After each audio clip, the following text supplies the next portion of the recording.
హనుమకొండ జిల్లా కమలాపూర్ మండలంలో Huzurabad Congress party incharge Vadathala Pranav పర్యటించారు. కమలాపూర్ మండల కేంద్రంలో గౌడ కులస్తులు నిర్వహిస్తున్న ఎల్లమ్మ తల్లి బోనాల పండుగ సందర్భంగా ఎల్లమ్మ తల్లిని దర్శించుకుని ప్రత్యేక పూజలు నిర్వహించారు. ఎల్లమ్మ తల్లి కృపా కటాక్షాలతో కమలాపూర్ మండల ప్రజలు సుభిక్ష సంతోషాలతో ఉండాలని కోరుకున్నట్లు తెలిపారు.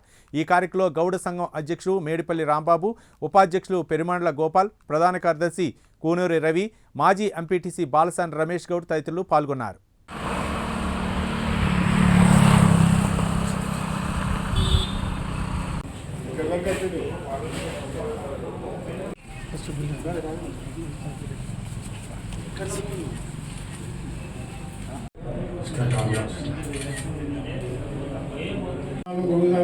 కొంచెం వెడల్పు రాజు కొంచెం పరిసర కొంచెం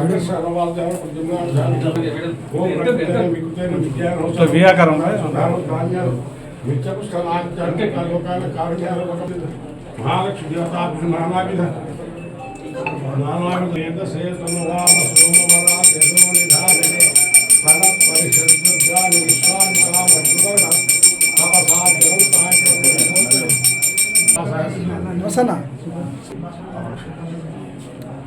కావాలన్నా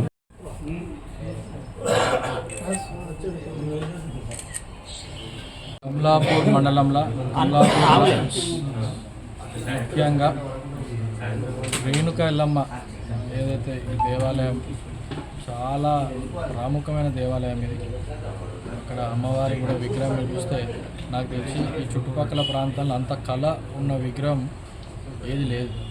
అట్లాంటి ఎల్లమ్మ ముఖ్యంగా మన గౌడ సోదరులు, దాంతోపాటు మండలంలో ఉన్న అనేక రకాల మంది ఇక్కడ నమ్ముకొని ఉన్న భక్తులు అందరూ గత 3-4 రోజుల నుంచి ఇక్కడ ఈ పండగ వాతావరణం. ఇవాళ ముఖ్యంగా బోనాలు బ్రహ్మాండంగా ఇక్కడ అందరూ సాయంత్రం పూట బోనాల పండుగ చేసుకోవడానికి వస్తారు. మరి దాన్ని పురస్కరించుకొని ఈరోజు మరి నన్ను ఇక్కడ పెద్దలు, ఇక్కడ ఉన్న కమిటీ మెంబర్స్ ఆహ్వానించడం జరిగింది. వాళ్ళందరికీ అమ్మవారి ఆశీర్వాదాలు తీసుకున్నాం.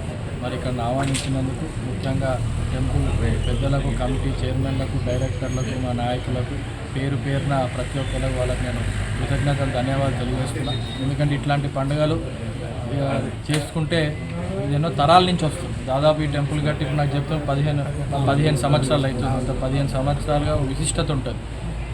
రానున్న తరాలకు ఎందుకు మనం ఈ పండుగ ఎల్లమ్మ దేవత మన బోనాలు ఎందుకు చేసుకుంటాము, అందరూ ఒక యూనిటీ, ఒక ఇట్లాంటి పండుగలు, ఇట్లాంటి బోనాలు, ఇట్లాంటి ఒక జాతరలు చేసేటప్పుడు అందరూ ఒక ఐక్యంగా కలుసుకొని కష్ట సుఖాలు పంచుకుంటారు, మాట చర్చించుకుంటారు, కుటుంబాలు కలుస్తాయి, ఊరు గ్రామాలు కలుస్తాయి, మంచి వాతావరణం. ఇంకా రానున్న తరాలకు కూడా దేవుడిని ఎట్లా మనం ఆరాధించుకోవాలి, ఏ రకంగా ఆ కులానికి సంబంధించింది కావచ్చు, ఆ కల్చర్ని మనం ఎట్లా ముందుకు తీసుకుపోవాలి అనేది ఇట్లాంటి పండుగల ద్వారా తెలుస్తుంది. కాబట్టి మరి దీన్ని ఇంత సిన్సియర్గా కమిట్మెంట్గా చేస్తున్న చైర్మన్లకి, కమిటీ డైరెక్టర్లకి, ఇక్కడ ఉన్న పెద్దలకి, కుల పెద్దలకి అందరికీ కృతజ్ఞతలు, ధన్యవాదాలు తెలియజేస్తాను. ఎందుకంటే తరాలకు గుర్తుండేలాగా ఏ తరాలు, ఎందుకంటే వీళ్ళకి ఈ సంవత్సరం మీరు ఉంటారు, మళ్ళీ రానున్న రోజుల్లో ఇంకో వేరే వాళ్ళు వచ్చి మీ సభ్యులు అవుతుంటారు. కాబట్టి ఇట్లాంటిది ఇంకా గుళ్ళని మనం ప్రోత్సహించుకోవాలి, అభివృద్ధి చేసుకోవాలి.